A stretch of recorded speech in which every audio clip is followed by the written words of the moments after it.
네, 금요일 뉴스 속 경제 시간입니다. 금감원이 이미 1조 원이 넘는 손실이 현실화된 파생 상품을 판매한 금융기관들에게 가입자의 손해 일부를 배상하라고 권고했습니다. 자세한 내용 이성일 기자와 짚어보겠습니다.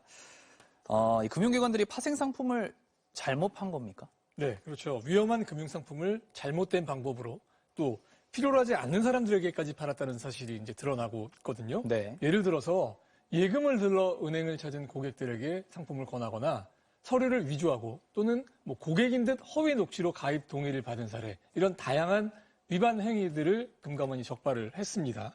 이런 불완전 판매의 책임을 지고 금융기관들이 가입자들의 손실 20%에서 40%를 기준으로 배상하라는 판단 금감원이 내린 겁니다. 이 문제가 된 파생 상품이 네. 어떤 겁니까? 자, 대상은 홍콩 항생지수에 연계된 증권, 속칭 홍콩 ELS라고 불리는 파생 상품인데요. 올 상반기에 만기가 돌아오는 가입액만 무려 10조 원이 넘습니다. 네. 자, 상품은 원래 연율 3%에서 4% 정도의 이익을 볼 수 있게 돼 있었습니다. 하지만 만기 때 홍콩 주가 지수가 절반 이하로 떨어지면 원금 절반을 손해볼 수 있다 하는 단서가 달려 있었거든요. 네. 자, 최근 지수를 살펴보면 3년 전 가입 당시 1만 2천 선이었던 항생지수, 자, 지금은 절반인 6천 이하까지 떨어졌습니다. 예. 자, 조만간 만기를 맞을 가입자들도 지수 1만이 넘었을 때 가입을 했기 때문에 지금 조마조마한 마음으로 시장 상황을 지켜보고 있거든요. 자, 2월까지 이미 손실이 확정된 금액이 1조 2천억 원입니다.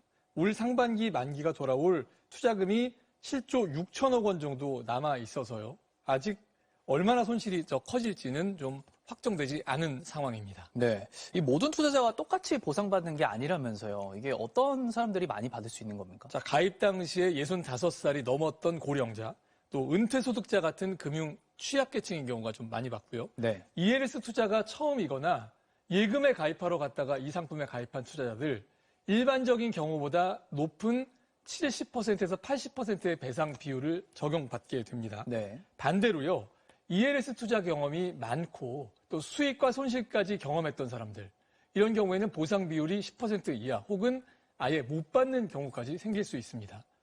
가입자들의 개별 경험, 사정이 실자 배상액을 크게 좌우하는 그런 셈이죠. 이 투자자들이 손실을 바로 보상받을 수 있는 겁니까? 개별 상황에 대한 판정이 필요하고요. 이를 또 가입자들이 받아들여야지 확정이 되는 것이라서요. 네. 생각보다 시간이 좀 걸릴 것으로 보입니다. 자, 이보다 앞서서 첫 단계는 개별 금융기관들이 배상에 나설지도 결정을 해야 합니다. 네. 이후 투자자마다 배상 금액 산정을 또 해야 하고요. 자, 이번에 금감원이 공개한 방안은 금융기관과 투자자들에게 참고할 일종의 모범 답안을 알려준 것이라서요. 배상액에 불만을 가진 투자자, 또 불복해서 소송까지 끌고 올 가능성 여전히 남아있는 변수 아닌 변수이기도 합니다. 이 배상 비율을 보면은 개인에게도 어쨌든 약간의 좀 책임을 묻는 것 같은데. 그렇죠. 이게 좀 의견이 엇갈릴 수 있을 것 같습니다.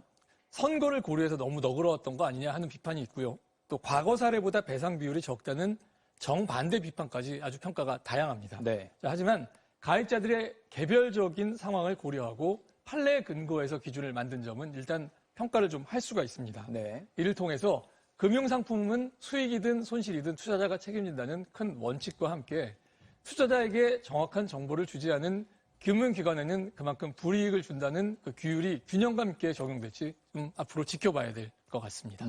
이런 파생 상품의 어떤 대규모 손실이라든지 불완전 판매가 있었다 이런 얘기는 좀 계속해서 나오는 것 같은데 그렇습니다. 좀 해결이 돼야 될 것 같습니다. 네, 홍콩 지수 상품은요, 2008년 금융위기 때 대규모 손실 사태를 실제로 빚은 적이 있었고요. 네. 또 7, 8년 전에도 손실 직전까지 갔던 아주 비상 상황이 벌어졌던 그런 상품이거든요. 자, 이처럼 구조가 복잡한 파생 상품이 은행 창구를 통해서 2021년 한 해 15조 원 넘게 팔린 점, 이건 가볍게 볼 수 없습니다. 은행 입장에서는 짭짤한 수수료 수입 때문에 팔았을 것 같은데요. 네. 자, 고객보다 금융기관의 이익을 우선시하는 이 금융의 극단적 사례로 미국에서 2000년대 초중반 빚 갚을 능력 없는 사람을 부추겨서 주택담보대출을 받게 하고 이를 파생상품으로 만들어 거액의 이익을 남기고 또 수백억 원씩 보수를 챙긴 금융기관 경영진의 행태를 거론하곤 합니다. 이들의 부도덕성이 2008년 금융위기 또 전 세계 경제 침체를 불러왔다 이렇게 평가를 하고 있거든요. 네. 자, 금융기관의 이익을 우선하는 관행, 지금보다 더 큰 피해를 불러올 수 있다는 점에서 앞으로 제어할 정교한 장치 반드시 필요할 겁니다. 네, 이성희 기자 잘 들었습니다.